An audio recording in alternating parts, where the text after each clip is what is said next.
governments. When I was in news department in the Foreign Office, we would control access to the Foreign Secretary as a form of reward to journalists if they were critical, if we felt they were too hostile to our account of events. We would not give them the goodies of trips with the Foreign Secretary around the world, or exclusive interviews every now and then. We did the same in New York. If journalists were not particularly supportive to our account, we would freeze them out. We would make life harder for them.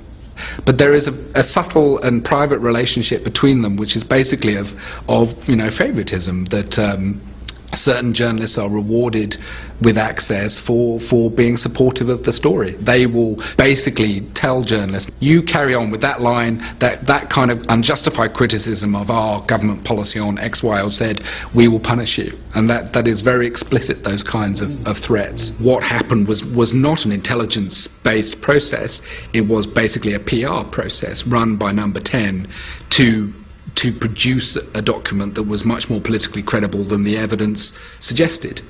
It was a major deception, wasn't it? I think it amounts, in effect, to that, yes. I remember before I was sent to New York in late '97, I did the round of departments in London, saying to them, okay, I'm going to New York, I'm going to be doing Iraq, what do I need to know? And I went to see Non-Proliferation Department in the Foreign Office, and I was expecting a briefing on the vast piles of weapons that we still thought Iraq possessed. And the desk officers sort of looked at me slightly sheepishly and said, well, actually, we don't think there's anything. We don't think there's anything in Iraq. I said, that's extraordinary. I mean, I thought we had sanctions because we thought Iraq had large amounts of weapons. He said, no, the justification for sanctions is basically that we have unanswered questions about how those stocks were destroyed in the past. But what I feel very guilty about it. I feel very ashamed about it. I feel ashamed about it sitting talking to you. I feel actual shame running through my body when I talk to you about it. Should journalists feel the same? Those who pass on the deception? Absolutely. We should all be accountable to each other.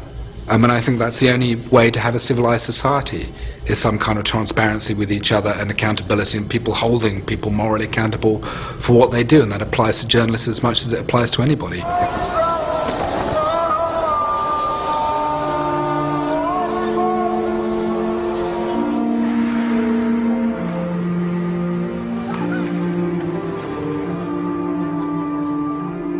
These were to be the borders of Israel and Palestine when Israel was founded in 1948, and this is what's left of Palestine today, fragmented and dislocated by a military occupation that defies international law and is backed by one of the world's most sophisticated propaganda machines.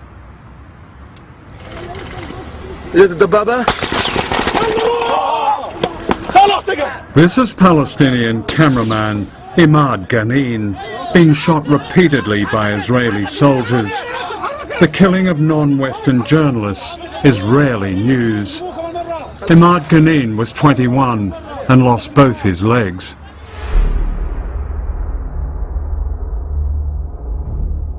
Ten journalists have been killed by Israeli forces since 1992, and many more have been wounded. The pioneering Glasgow University Media Group has just published its latest study on the media reporting of Israel and Palestine. I think what it comes down to is a basic knowledge that journalists have, which is quite simply that if they criticise Israel, then it's potentially trouble. If they criticise the Palestinians, then there is much less of a problem. So they might use a word like occupation, but they won't say military occupation, they won't say military rule, they won't explain in detail what it means. They certainly wouldn't do it routinely to explain in detail what it means to be living under military rule, and why the Palestinians, from their point of view, are trying to overthrow that military rule, trying to throw off that control. Professor Greg Philo heads the Glasgow unit. Looking at his research, and it comes through very clear, is a certain state of fear exists on who the Israelis will complain to. They say in the research, people, producers worried, will they complain at Director General level? Or will they just simply ring the newsroom? But the point is this sense of intimidation, almost. Welcome to the world of a correspondent who has to deal with this pressure on a daily basis. Yes, where I would take issue with you is the fear factor, because actually no correspondent that I have come across who is used to working in Jerusalem particularly or dealing with this stuff fears it at all. I was thinking of people here at Television Centre. We don't fear it either. We take a lot of it, but we don't fear it. After we did the first book, I gave a number of talks to journalists in Britain, to BBC journalists, and I spent time with people who were senior producers on television news. And one of them said to me, in the context of quite a heated discussion that was going on with other journalists, he said, listen, he said, we wait in fear. That was his exact words. We wait in fear for the telephone call from the Israelis. He said the only issue we face then is how high up it's come from them. Has it come from a monitoring group? Has it come from the Israeli embassy? And then how high has it gone up our organisation? Is it the duty editor? Has it gone above that? Is it the Director General? He said, I have had journalists on the phone to me minutes before we've gone on a major news programme saying, what can I say? Which words can I use? Is it all right if I say this? On May the 31st, 2010, Israeli forces attacked an aid flotilla headed for Gaza in international waters. They killed 9 people. In the days that followed, Israeli propaganda set out to manipulate the news agenda. They were clubbed, they were beaten, stabbed. There was even a report of gunfire. Don't you think it's fair to look at some coverage and say there's a tone? The tone was, of course, you didn't sit down and say we're going to put the Israeli point of view, but the tone throughout was that Israel had a problem. Not the people who were shot in the back of the head, but that Israel had a problem. I think there are 2 things here. One is that, are you saying that actually we devalued human life? Because I don't think we did. No, I didn't say that. But I think it's legitimate to ask what the implications of this were going to be for Israel, which is what that question was attempting to do. Tonight at 10, the Israelis under pressure after the raid on ships taking aid to Gaza. Hundreds of activists in the convoy were detained in Israel, including at least 40 British nationals. They were pushing everybody and people running around, and they were hitting us with the back of the guns. The Israelis are accused of carrying out a bloody massacre, but they claim it was self-defense. Our planning for yesterday's interception was for a peaceful police operation. Our sailors on the job were told you are to use minimum force and maximum restraint. The top of the main news was Mark Regev, unchallenged. Mark Regev, as you know, is the chief Israeli propagandist. Mark Regev is a spokesman for the Israeli government. Now, you can describe him as a propagandist, well, if what you else like. is he? Please tell me. Well, that's a pejorative way of putting what government spokespeople are. You know, they're entitled to express their point of view, and we have a duty to report it. I'm afraid that polite view wouldn't be shared by the families of the people who were killed on the boat. I absolutely accept that, and we have a duty to report that perspective as well. Who's the Palestinian equivalent of Mark Regev, who appeared so often? Who's the Palestinian equivalent of all those mainly female Israeli spokespeople during Operation Cast Lead? Who is their equivalent, articulate in English, given a space right at the top of BBC News? Who is that? I think that's a very good point.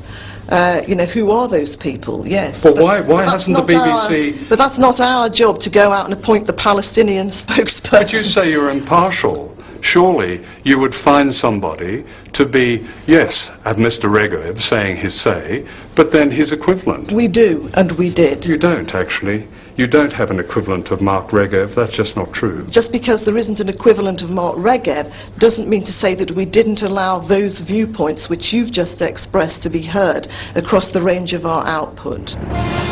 This was ITV News on May the 31st, using the same Israeli footage. Filmed with night vision cameras, Israeli commandos drop from helicopters onto the deck of a Turkish aid ship, and violent clashes erupt.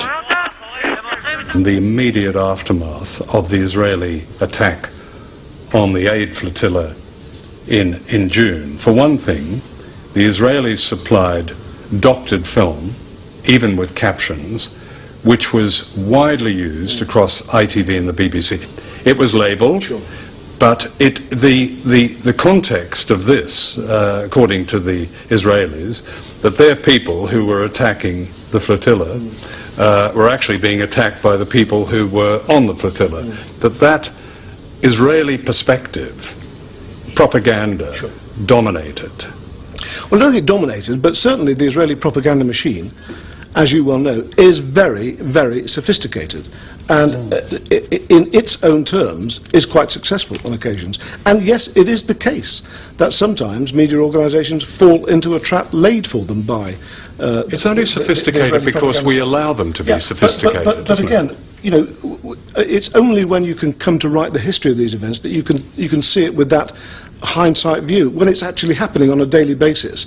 You've got to be very careful what you do. When the story is over, and when someone has the time and brain power left to actually kind of write the definitive history of it, sure, then if you got things wrong, you put your hands up and you say, well, at that time, we weren't aware of that, we made a mistake, that happens from time to time. People like the Palestinians can't wait until someone writes a definitive history. They depend on journalists now, don't they? No, you're suggesting that journalists can, that the job of journalism is to change the world. It ain't. I've got to tell you, even someone with your massive experience should know better than that. No, I'm not saying that. You're saying that. Our job is to make sure that the public who consume our news are as informed as we can make them, so that they can make their own minds up. But viewers can only make their own minds up if they're given all the available facts. Graphic independent video was available on the internet on the night of the attack. 4 months later, a United Nations investigation described the Israeli attack as displaying unnecessary and incredible violence. 6 people were executed at point-blank range. The attack warranted prosecution for war crimes. This was only reported in a 12-second item on